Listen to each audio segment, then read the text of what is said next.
This is our video for 6.21 notes. So we're going to be looking at slope-intercept, which is a very important part of algebra. So slope-intercept is called slope-intercept because the form clearly shows the slope and the intercept just by looking at it. So that is y equals mx plus b, and m is your slope, and b is the y-intercept. That is where the point crosses, or where the line crosses the y-axis. So for example, if I have a line going through the y-axis, right where I'm kind of exaggerating this big point in red, that would be the y-intercept because that's where it's crossing the y-axis. So the directions say determine the slope and the y-intercept. So for number 1, this is in the form y equals mx plus b. The number that is with the x is going to be your slope. So that means 2 is the slope and 7 is the y-intercept. Number 2, your slope is with the x, so that's negative 2/3. Your y-intercept is negative 12. Make sure you include the plus or minus sign that's before the number. Number 3, the slope is 1/5. The y-intercept is negative 10. Number 4, think about what number is actually in front of that x right now. It's a negative 1. And then your y-intercept is 4/5. Let's skip to number 6. There is no x. So this is really like y equals 0 x's plus 8, which means your slope is 0 and your y-intercept is 8. Now before I move on, what if we had a question like this?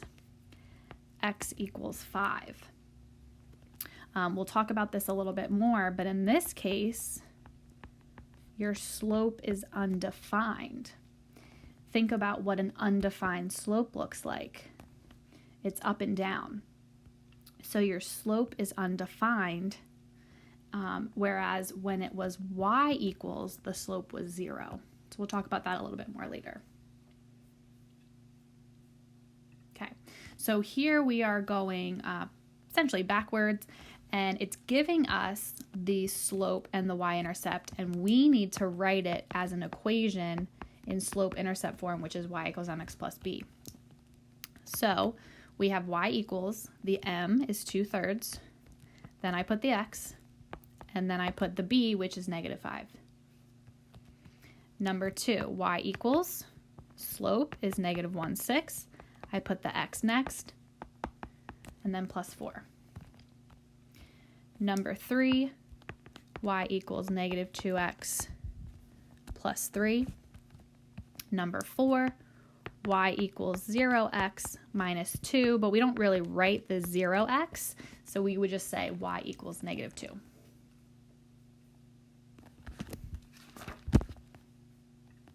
Great. Okay, now we are going to be finding the slope and the y-intercept from the graph.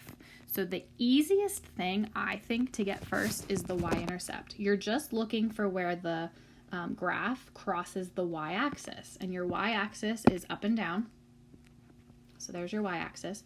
So see this guy right here, that purple point that I'm highlighting. That is where your line crosses the y-axis. That is called your y-intercept. So it looks like this is 1, 2, 3. So it crosses at 3, so that's your y-intercept. And now for your slope, we have to find one other point where the graph and the grid in the background match really well. So I found this one. Let me erase it and I'll show you again. Good. So then I like to make my little triangle. And we're reading this like a book. So I'm doing this orange point first. How many blocks did I have to go up in order to get in line with the purple dot? That's 2 blocks. And then how many blocks did I go over to the right to get from the orange dot to the purple dot? 1, 2, 3, 4, 5. So we're using rise over run. Rise is the up-down direction, run is the right-left direction. So I went up 2 and to the right 5. So that's your slope. Now we can write our equation. Y equals the slope with the x, and then the y-intercept plus 3. Number 2, easiest thing I think is to find the y-intercept first. So where does it cross the y-axis? It looks like it's right here, which when I count, looks like it's on 2. Now, in order to find slope, I need to find another point where my line crosses the grid really nicely. So I'm going to use this point right here. So I can make my little triangle connecting the 2 points. So the orange one is the first one. We're reading it like a book from left to right. So how many blocks did I go down to get from the orange dot to the purple dot? I went down 1, 2, 3, 4, 5. And since I went down, it's going to be -5. How many blocks did I go over to get to the purple dot? It was 2. So your slope is -5 over 2. So our equation is y equals -5 over 2 with the x plus 2. Number 3 and 4 are really good ones to look at. So number 3, this is a horizontal line. And number 4 is a vertical line. These are actually easier. We just have to remember how to do them. So if we have a horizontal line, the slope is always 0. Remember, we can walk and ski, even though it wouldn't be very fun, on a 0 slope. There's just no slope. Now the y-intercept, where is it crossing the y-axis? It's crossing right here on that red dot, which is at 7. So our equation is y equals 7. Whenever you have a horizontal line, your equation always starts with y equals, and then I'm putting a question mark because all you have to figure out is where did the line go through the y-axis. Now, for number 4, it's a vertical line. Remember, the slope for a vertical line is always undefined.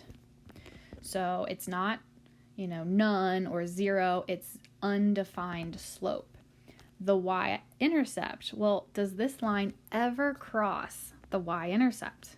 It never does. So the y-intercept is none. Now the equation, this is the exception. This one's a little different.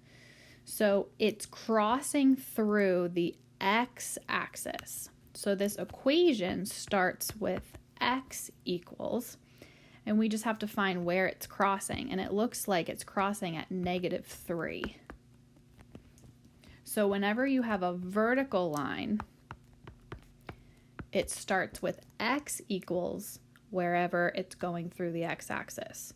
So think about it as which axis is it going through?